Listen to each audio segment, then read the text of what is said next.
U.S. War College study shows 95 to 100% probability of KHAZARIAN Mafia defeat. The international military and legal campaign against the KHAZARIAN Mafia is 95 to 100% likely to succeed, according to probability models tested by the U.S. War College, say MI6 and Pentagon sources. This week's anniversary of the 11th September is followed by Friday the 13th, and it's a good time to push hard for the inevitable final defeat, the sources say. The key to KHAZARIAN's defeat was handed over to the military by a group of Swiss mathematicians who analyzed 43,000 transnational corporations and traced the control to a group of 7,000 individuals, mostly bankers, MI6 sources say. This is a Ponzi scheme called the Global Network of Corporate Control, which is in an interlocking or bow-tie corporate structure, the sources say. Military forces do their best work when they have a clear target, and this list of 700 individuals gave them that target, Pentagon sources confirm.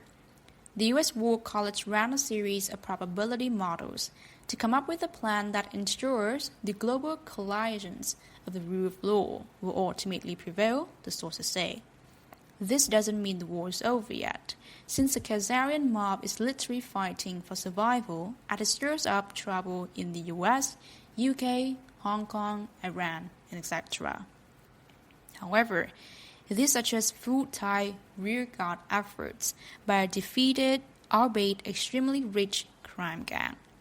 One key date that is coming up is the September 17 Israeli elections, where top satanic leader Benjamin Netanyahu and his fellow gangsters are using every dirty trick in the book to stay in power.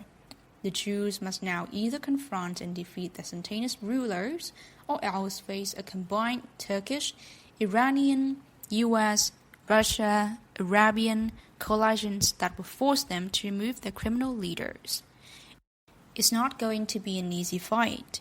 Even the Mossad-linked disinformation site Debkar is saying Netanyahu is planning to start a war in order to postpone the election and stay in power.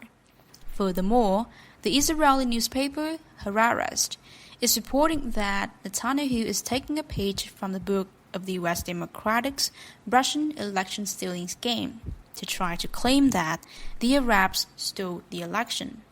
Another key date is the October 31st Brexit deadline in the UK. Here, judging from the bizarre antics of politicians, the KHAZARIANs have caught in every bribery and blackmail chip they have.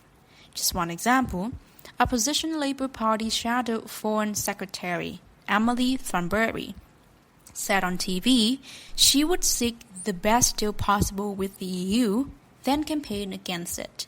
The parliamentarians lead the country into the state of chaos and panic when the decision is already made. In or out does not matter to Hoods. In the end, the EU will no longer exist, MI6 sources promised.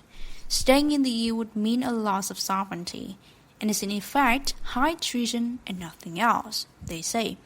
The monarchy and senior generals of the British Army are all aligned to sovereignty, and not the compromises politicians, they add.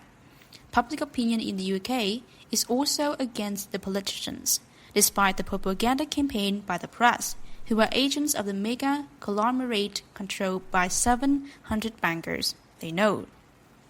It is also interesting that while the Western corporate propaganda press runs on about places like Israel, Hong Kong, and the UK, they are completely ignoring a major and violent revolution that is unfolding in Papua New Guinea, where Australian and Indonesian authorities are now facing a choice between losing control or carry out large-scale massacres, CIA sources say.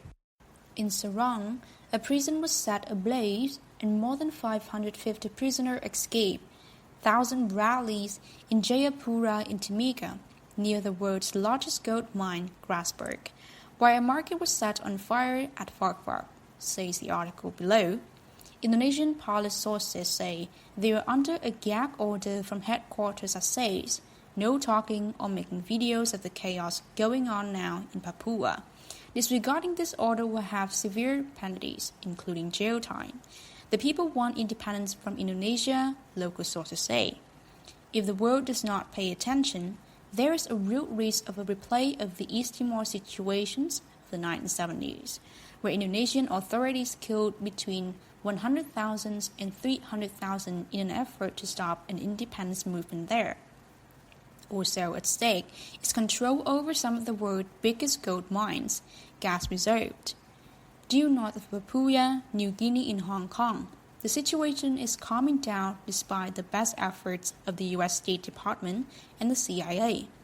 Here is what the CIA sources had to report on the situation in Hong Kong. Some CIA staff have been caught red-handed, photographed, and record making payments of 3,000 Hong Kong dollars per day for those up front in the street, and 300 Hong Kong dollars per day for airport sit-ins. Now, 5 of the top organizers ran to the U.S. They got a special arrangement to change planes via Taiwan, the source also reports. The Chinese secret police have infiltrated the protesters and are picking up demonstrators. They are being taken to undisclosed location outside Hong Kong. Will they be seen again? The source wonders. The battle in Hong Kong is just one front of a de facto hybrid war now taking place between China and the U.S. CIA sources say the next move will involve an attempt to shut down Hong Kong banking system. Also, in another blow to Xena's Hollywood and Big Tech, the 8,000-mile fiber optic cable from LA to Hong Kong, sponsored by Google and Facebook, will maybe be blocked by U.S. President Donald Trump in his trade war with China, Pentagon sources report. Trump is additionally pushing France, the UK, Germany, and Japan to allow Russia to rejoin the G8 as a part of the campaign to woo Russia away from China, the sources say.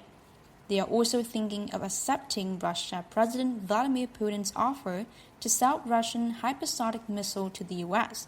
as part of this effort, they say. Buying Russian hypersonics will force the military-industrial complex to innovate, compete, and stop raping U.S. taxpayers, the Pentagon sources add.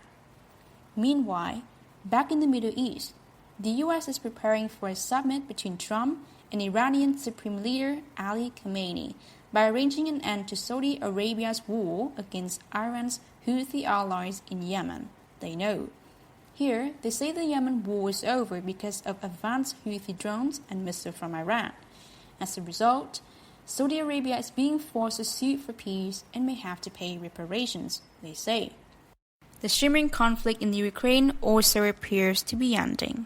The administrations of Ukraine President Vladimir Zelensky has demonstrated a sensible approach and readiness of compromises.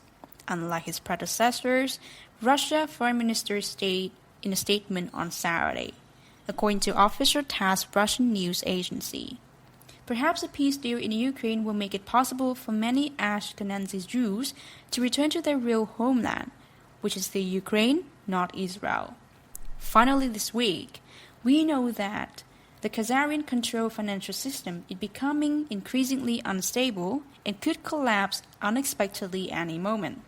The graph below shows how the stock market continued to defy financial gravity and rise even as funds continued to flee from it. The next chart shows how this is made possible by corporations using central bank money, much of it borrowed at negative interest rates to buy back their own shares. In other words, the 700 or so KHAZARIan mobsters who own the Western central banks are printing money to lend themselves so that they can buy more of the corporations they already own. Meanwhile, the real economy shows multiple signs of collapsing. That looks like a dead spirit to me. It also looks like the KHAZARIan mob is trying to exaggerate the damage caused by the Hurricane Dorian in order to scam the insurance companies, which has been shunning the wicked stock market. They did this within 11 September, Fukushima, Haiti, and elsewhere. Hopefully, this time the insurers will rise up and only pay the real hurricane victim. By the way, Tokyo, where I live, was hit by a typhoon last night, but at least as far as my neighborhood was concerned, it was just a regular storm that did no real damage.